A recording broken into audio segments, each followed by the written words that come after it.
Finally, the knowledge of the Ancient Ones is mine!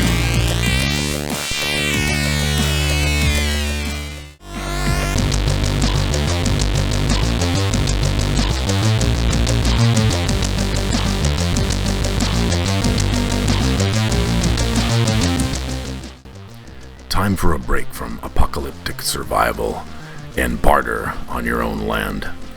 Well, sort of. Something to occupy the mind. Games can be good. Board games are as popular now as ever. Your typical board game or card game, though, it exists in a static space. But what if you were going a little stir-crazy because you're out of power and done counting your copper coins for the 10th time? There are better games that have no such physical boundaries. There are many possible choices. One type, which I won't talk about in depth today, are tactical military games like this Bolt Action title, which can teach history, valuable lessons from combat situations, and hone critical thinking skills and tactics. One problem with these type of games, however, is they tend to revolve around miniatures and lavishly detailed play maps, which can be a significant investment in time, space, and money. When I was a young boy living in a rural area without many other kids around, I fell in love with the possibilities listed in role-playing game rules books like those for Gamma World, a weird post-apocalyptic adventure game, even though I had no one nearby to play the games with.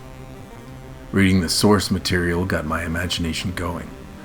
Despite the advances in video games and the dizzying array of online video content out there today, there's no limit to the possible interactive stories that can be told and made your own in an RPG. No boundaries on the direction your stories could take. Unlike Parcheesi, which can get monotonous, a role-playing game is a framework to tell a story, with another player or players driving the decisions as to what direction the story will take. You can even play them on your own, with solo rules that are available. It's cliche to say, the only limits are your imagination. After running across an old advertisement for Gamma World, it occurred to me that it would be great to have an engrossing pen and paper type game of infinite possibilities again, if I needed to be off-grid and disconnected. I recently heard of a Gamma World inspired game called Mutant Classics, and picked up a starter fan kit for a little over $30, which includes all the things you need to start a game or just enjoy reading through the system and the backdrop. It was a great deal. I've already jumped into it with both feet, and I've even created some additional tables to make a different setting from the standard one more to my liking, and my own new character class along with it to share with those who are interested. But I'll discuss more on that in a future video. The system, the artwork, and the gameplay of MCC are all very evocative of the 1970s and a nod to the earlier and wilder days of RPGs before they started to try in the last couple decades to mimic video games like World of Warcraft that were, in turn, in fact, inspired by pen and paper RPGs in the first place. Overall, it is very well presented and very well thought out. There are a few things I plan to change regarding the particular setting, as I mentioned, but more on that later. As far as the setup goes, there's not much to worry about. While RPGs can certainly use maps and miniatures to enhance gameplay or make it more tactical, they can and often do exist primarily in the theater of the mind. No, they don't require you to dress up funny or speak with a funny accent. The idea is that your decisions, spoken out loud, direct the actions of a character you control in an interactive story.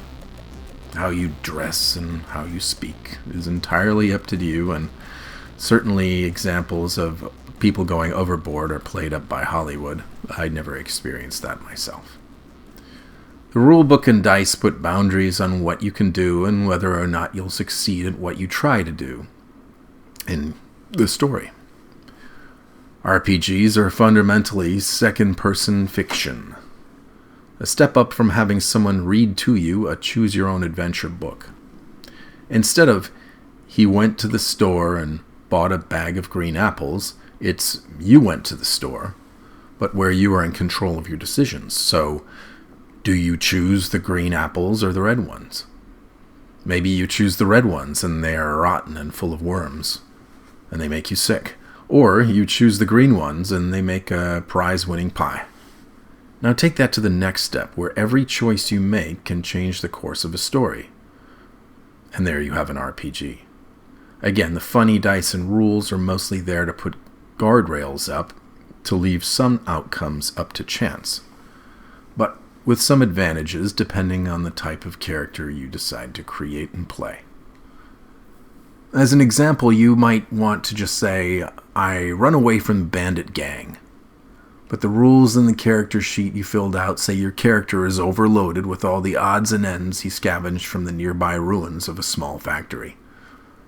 Or perhaps the character you created is in a fantastical setting and has mutated wings like a chicken and incredible strength, but can only fly for a short and unsure distance, between 20 to 50 feet in his turn.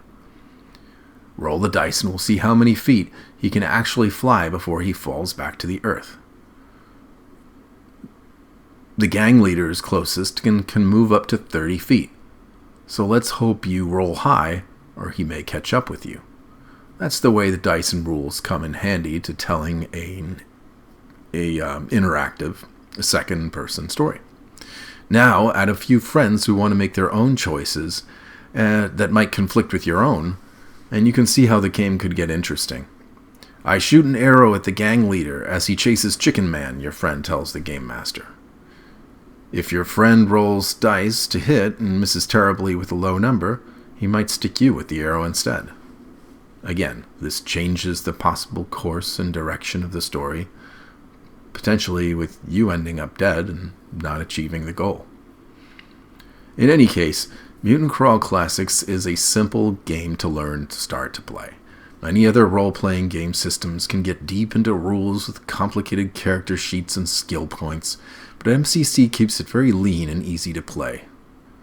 In only a few pages you'll have the basics down. The bulk of the rulebook is in fact random tables that make for interesting abilities and outcomes in the game, and you may never see many of them. There are several pages with possible mutations, for example, that you could experience, but on the other hand, if you choose to be a pure strain human, you might never experience a mutation at all. Or if you do, it might be a single outcome and a page of possibilities. Other pages are filled with creatures the characters could run into during a game, the techno-magic of artificial intelligences or adventure ideas. I could have gone back and bought an old copy of Gamma World, and actually I had thought about that. But one of the advantages of buying a game in 2022 is that they've learned, or I should say, game companies have learned over the years which rules work, which rules bog down a game, and which rules should be rewritten or redone in a different way. And from that angle, Goodman Games, the maker of Mutant Crawl Classics, has done a very good job of making a lean and mean game that has the right amount of rules, not too many, not too little. There are some good videos out there explaining how the game works in better detail, and I'll include those links below. For today, I just wanted to introduce you to this game, Mutant Crawl Classics, of which I'll post a couple more videos. If you liked this discussion, you want to hear more, leave a like and a comment. I realize this is off topic from my usual discussions, but every once in a while it's okay to have a little downtime and a little fun, I think. Even if it's not up your alley, that's fine.